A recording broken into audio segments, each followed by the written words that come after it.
Universidad de San Francisco en California. Nuestro ponente se llama Yoshioka. Él es especialista en la parte de colaboración y sobre todo las implementaciones. Hicieron ellos una implementación de videoconferencia utilizando servicios de nube. Este es ahorita lo que vamos a mostrar. Un segundo.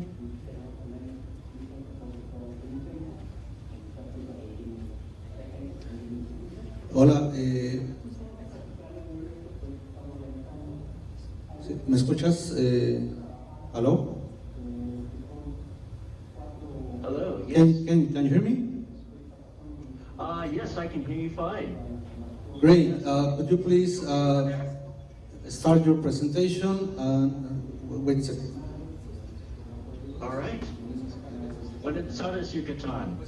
My name is Ken Yoshioka, and I'm the mobile training specialist here at the University of San Francisco.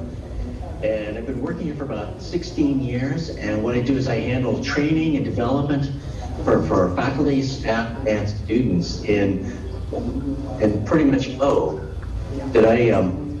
I still on? Am I still good to go? Eduardo? Yes. Okay. So what I do is I do training and development for the faculty, staff, and students. And what I wanted to talk about today is our transition to Zoom. Now, we have always wanted a web conferencing tool that was portable, that was not tied to any locations, but you could take any laptop and start a web conferencing session. We started out with Adobe Connect as our main tool at the university, but we found issues with browser compatibility,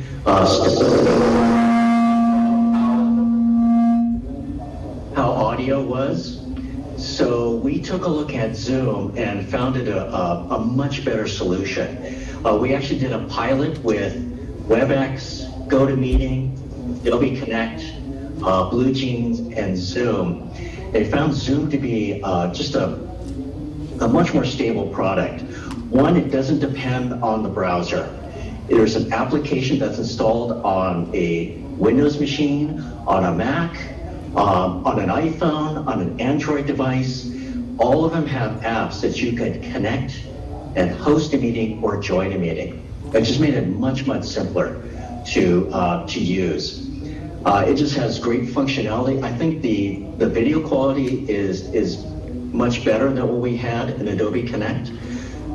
Just being able to have better video and audio connectivity was a real plus.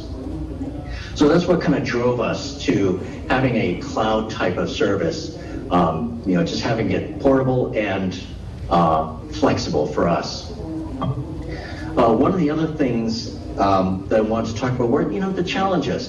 So we, in terms of, deploying this type of service, I think really the only challenge for us in deploying Zoom was the training.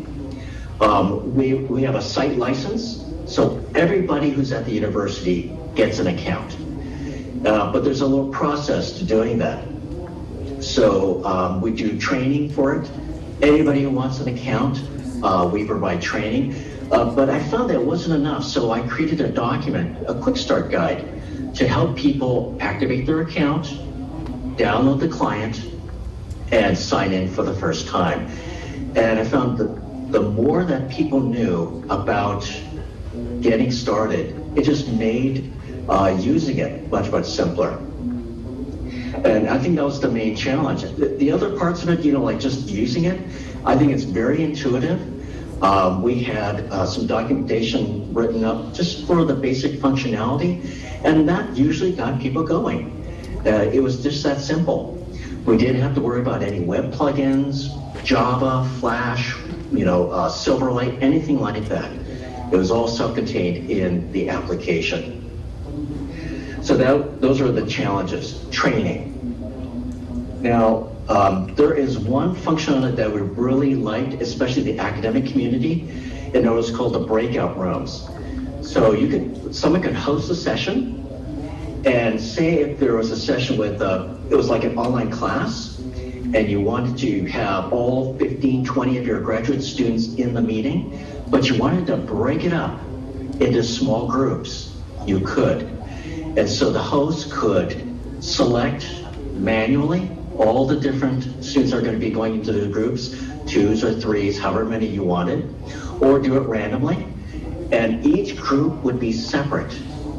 And then the host, the instructor, could enter each breakout room and discuss those smaller group topics. And then you can come all back together again for a final discussion. So we found a lot of faculty, found that very, very helpful in terms of really creating discussion, creating engagement for their students, especially online. So the breakout sessions. Now, the feeling for the university, we're really promoting this hard. And so for the academic community, for the business community, in this case, our administration, so there are a lot of meetings that happen on campus where people can't make it. We're really promoting this as a way to be there without having to be there in person, to be a part of those meetings, a part of those classrooms. We're also kind of pushing the boundaries of its use, not only for just attending meetings, but also to facilitate like live events or large meetings. We even had students utilize it to record presentations, to have it as a recorded file or recorded session, and they can just send that link to their instructor so they can have it evaluated. I mean, those are the main things I wanted to just kind of show about how we feel about Zoom. It's flexible.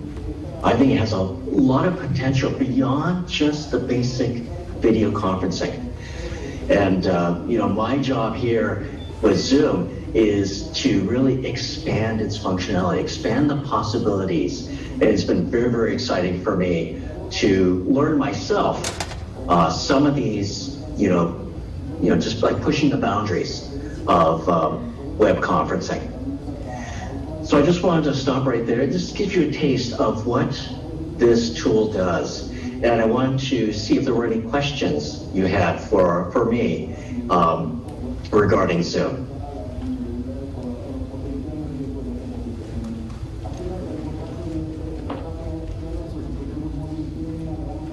Okay, thank you very much, Ken. ¿Alguna pregunta, José Luis, de aquel lado? Ok, no sé si alguien de aquí del auditorio tenga alguna pregunta. Bueno, básicamente la herramienta que está mostrando aquí el profesor Ken es una que se llama Zoom. No sé si ustedes tengan alguna pregunta del uso de los servicios de video en la universidad, por ejemplo, en este caso en la Universidad de San Francisco. Adelante, la podemos aquí hacer.